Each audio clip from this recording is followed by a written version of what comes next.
Hello friends, मैं मधु झारखंड से। मैं आज आपको अपना बोगनविला दिखा रही हूँ।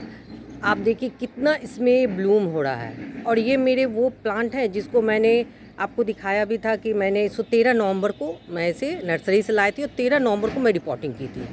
ये थर्ड फ्लावरिंग है। एक तो ये मुझे जनवरी में दिया था, एक फरवरी में और एक अभी मार्च के लास्ट में। तो आप देखिए कितना छोटा पॉट है, कितना 6 या 7 इंच का पॉट होगा। दो तो मैं जान रही हूँ कि वो 7 इंच है और एक है ये रंग वाले डब्बे में है। और इसका आप फ्लावरिंग देखिए, मैं स्टार्टिंग से आपको दिखा रही थी। और ये प्लांट का ग्रोथ देखिए, बहुत ही पतला सा मैंने प्लांट का जो स्टेम है बहुत ही पतला है। तो इस तरह का फ्लावर कैसे आया, मैंने ऐसा कौन सा ट्रीटमेंट किया जो इस तरह का भर भर के ब्लूम हो रहा है, मैं आपको दिखा रही हूँ। मैं टोटल आप देख लीजिए, देखिए।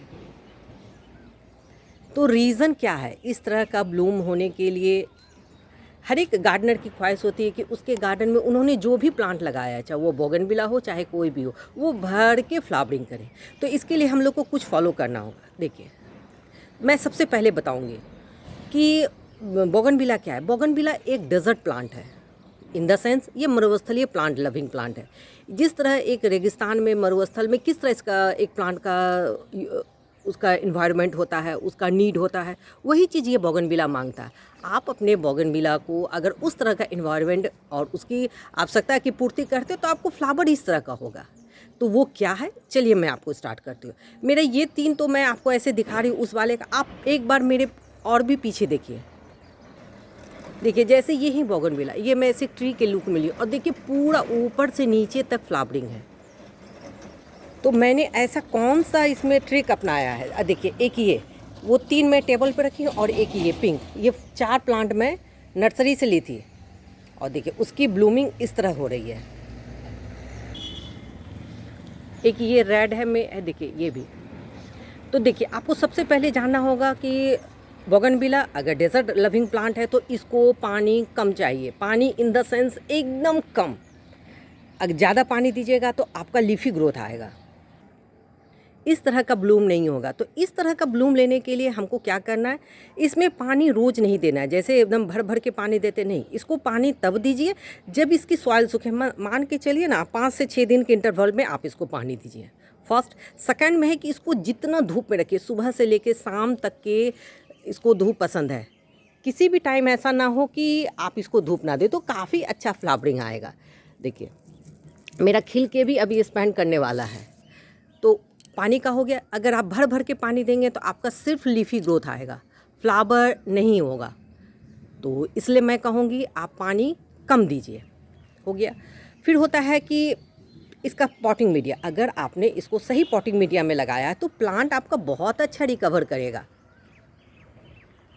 थर्ड प्लांट हो गया। उसके बाद इसका पॉट सिलेक्शन। हाँ, आप बोगनविला को जिस तरह के पॉट में दीजिएगा वो उस तरह का फ्लावरिंग करेगा। अगर आप बड़े से प्लांट को छोटे से पॉट में दिए हैं तो फ्लावर कम होगा। मान के चलें अगर कोई भी नर्सरी से आप पॉट लाते हैं तो मैं कहूँगी कि पहले उसको 6 से 8 इंच में लगाइए, उसके बाद आप उसको डायरेक्ट 12 इंच में कीजिए। क्योंकि जब तक है ना बोगनविला का रूट थोड़ा सा डेवलप नहीं होता और वो गमले को बॉन्ड नहीं करता है, इस फ्लावर नहीं देता है। देखिए मेरा जैसे 6 इंच का, मैं इसे नर्सरी से लाई थी और इसको मैं ये 6 इंच के पॉट में लगा और नीचे से मैं इतना सा थर्मोकॉल में दी हूँ। तो क्या वो रूट काफ़ी जल्दी डेवलप हुआ और इस कारण मुझे ये 3 बार, ये थर्ड फ्लावरिंग है ये दे रहा है। रीज़न बस यही है। और बोगनविला के लिए बहुत अच्छा है कि आप उसका मिट्टी का पॉट दीजिए तो बहुत ही अच्छा, नहीं है तो प्लास्टिक का भी आप दे सकते हैं। और बोगनविला को है ना रिपोर्टिंग पसंद है, कब? जब उसका रूट बॉन्ड हो। मान के चलिए ना, अगर आपका रूट बॉन्ड अगर छोटा पॉट है तो 1 साल में आपको चेंज करना होगा, रिपोर्टिंग करना। अगर आपने बड़े से पॉट में दिया, मतलब 12 इंच या 14 इंच, तो आप जब तक वो रूट बॉन्ड ना हो आप उसको रिपोर्टिंग मत कीजिए। तो रिज़ल्ट आपको इस तरह का मिलेगा, क्योंकि इसको रूट बॉन्ड पसंद है। लेकिन जब ये बहुत ज़्यादा रूट बॉन्ड हो जाता है तब ये फ्लावर भी नहीं करता है। तो इसको पता कैसे चलेगा कि मेरा प्लांट पूरा रूट बॉन्ड हो गया? आप पानी दीजिएगा और तुरंत ड्रेनेज होल से निकल जाएगा, फर्स्ट। और सेकंड में कि आप जैसे इस गमले को थोड़ा सा ऐसे टर्न करके देखिएगा तो इसके ड्रेनेज होल्स में देखिएगा पूरा रूट निकला है, तो आप समझ जाइए कि आपका प्लांट रूट बॉन्ड हो गया है। और नेक्स्ट में मैं रख रही हूँ कि इसमें फर्टिलाइज़र मैंने ऐसा, इसमें कौन सा फर्टिलाइज़र, मैं इसमें 2 ही फीडिंग दी हूँ जो इस तरह का ब्लूम हुआ है। देखिए जिसमें फ्लावर खिल रहा है उसमें आप फर्टिलाइज़र मत दीजिए। मैं जब इसे लाई थी तब से लेके मैं इसे 2 बार फीड की हूँ इसके ग्रोथ के लिए, लेकिन उस ग्रोथ के साथ साथ मुझे ये फ्लावर भी दिया। रीज़न, ये पॉट छोटा था, तो छोटे पॉट में इसका रूट बहुत जल्दी फैला और इसने बहुत जल्दी ही मुझे फ्लावर दिया। तो ऐसा कौन सा फर्टिलाइज़र का आप यूज़ कीजिएगा जो आपको इस तरह का रहेगा। देखिए मैं आपको दिखाती हूँ। मैं केमिकल और ऑर्गेनिक और इनऑर्गेनिक दोनों फर्टिलाइज़र का यूज़ किया, लेकिन ये मेरा प्लांट छोटा था इसलिए मैं इसमें केमिकल यूज़ नहीं की थी, मैं इसमें प्योर ऑर्गेनिक दी थी। ऑर्गेनिक में मैं क्या दी थी मैं आपको दिखाती हूँ। देखिए ये है, ये नीम की खली, ये बर्मी कंपोस्ट और ये सरसों की खली। सरसों की खली बहुत ज़्यादा पसंद है बोगनविला को, क्योंकि इसमें एनपीके भी होता है और बहुत अच्छे से बहुत सारे इसमें माइक्रो न्यूट्रिएंट्स भी होते हैं। देखिए बोगनविला के लिए बहुत अच्छा होता है सरसों की खली। अगर आप मंथ में 1 चम्मच सरसों की खली ओनली फॉर, अगर सरसों की खली और 2 से 3 दाना अगर डीएपी डाल देते आपको और किसी फ्लावर की आवश्यकता नहीं होगी। मैं यूज़ करती हूँ लेकिन मैं आज सिर्फ आपको ऑर्गेनिक ही बता रही हूँ, तो आप ये चीज़ कर सकते हैं। मैं इसमें डीएपी देती हूँ, मुझे डीएपी का ये रिज़ल्ट है कि मुझे ये फ्लावर। अगर आप डीएपी नहीं चाहते तो आप स्किप कर दीजिए, लेकिन आप सरसों की खली को मत स्किप कीजिएगा। सरसों की खली, नीम की खली और ये बर्मी कंपोस्ट। अगर बर्मी कंपोस्ट अवेलेबल नहीं है तो आप काउडंग का भी यूज़ कर सकते हैं। इस 3 को मिला के, जैसे ये मान के चलिए ना 7 इंच का पॉट है तो मैं 2 चम्मच करके सब दे रही हूँ। नहीं तो 1 मुट्ठी आप दे दीजिए बर्मी कंपोस्ट, 2 चम्मच नीम की खली और 2 चम्मच सरसों की खली। कहाँ पे देना है, जैसे ये प्लांट है इसके रिम में दीजिए। मैं अभी इसमें नहीं दूंगी क्योंकि मेरा है ना बहुत अच्छा इसमें ब्लूम हो रहा है, तो अगर मैं अभी फ्लावर खिल रहा है और अगर मैं इसमें फर्टिलाइज़र दे दी ना तो ये क्या होगा, सारा फ्लावर बहुत जल्दी खिल के गिर जाएगा। तो आप इसका यूज़ उस प्लांट में कीजिए जिसमें फ्लावर नहीं आ रहा है।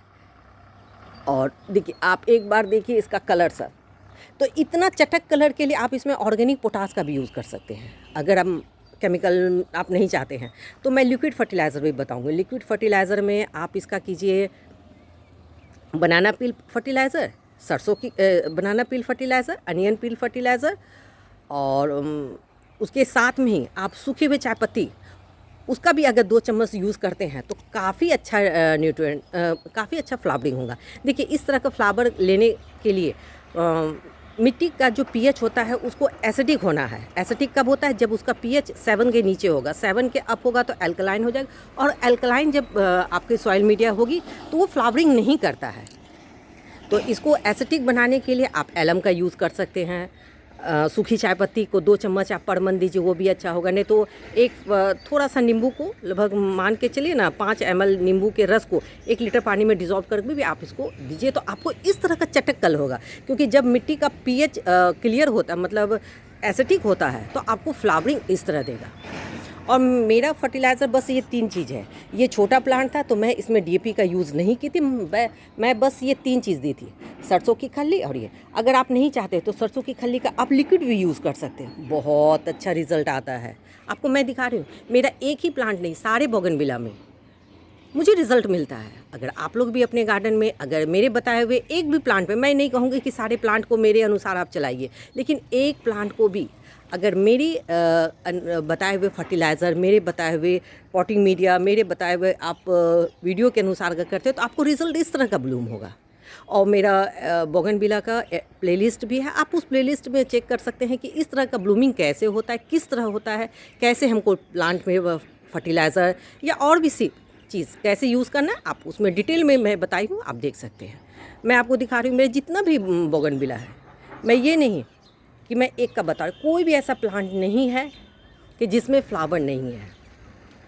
आई होप आपको ये मेरा वीडियो पसंद आ रहा होगा। अगर मेरा वीडियो पसंद आता है तो आप इसे लाइक कीजिए, शेयर कीजिए, सब्सक्राइब कीजिए, कंप्लीट फुल वॉच कीजिए। आपको काफ़ी अच्छा लगेगा कि मैं क्या बताना चाह रही हूँ।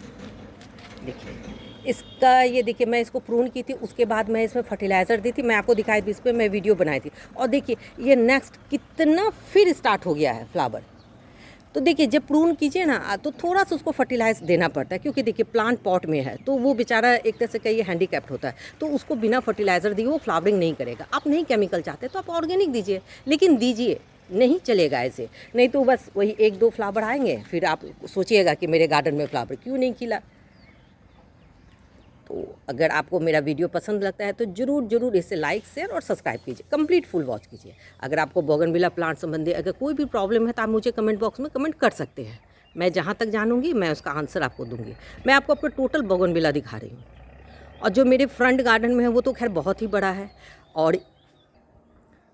और ये जो मैं बोगनविला दिखा रही हूँ ये हाइब्रिड वाला है, ये महारा वैरायटी का है, और ये भी हाइब्रिड है और वो भी है। तो आप अगर देसी भी लगाते हो तो वो ब्लूमिंग बहुत करता है। मेरा देसी हो चाहे हाइब्रिड हो चाहे वेरीगेटेड हो, जैसे मैं वहाँ पर दिखा रही हूँ वो मेरा वेरीगेटेड येलो में है, उसमें भी फ्लावरिंग बहुत है। देखिए वो साइड में है वो भी वेरीगेटेड है, उसमें भी देखिए कितना ऊपर से आप नीचे तक देखिए। मैं एक ही नहीं, मैं सारे प्लांट का बता रही हूँ। देखिए ऊपर से लेके नीचे तक फ्लावर भरा हुआ। मैं कल फिर मिलती हूँ नेक्स्ट वीडियो नेक्स्ट टॉपिक के साथ, तब तक के लिए बाय।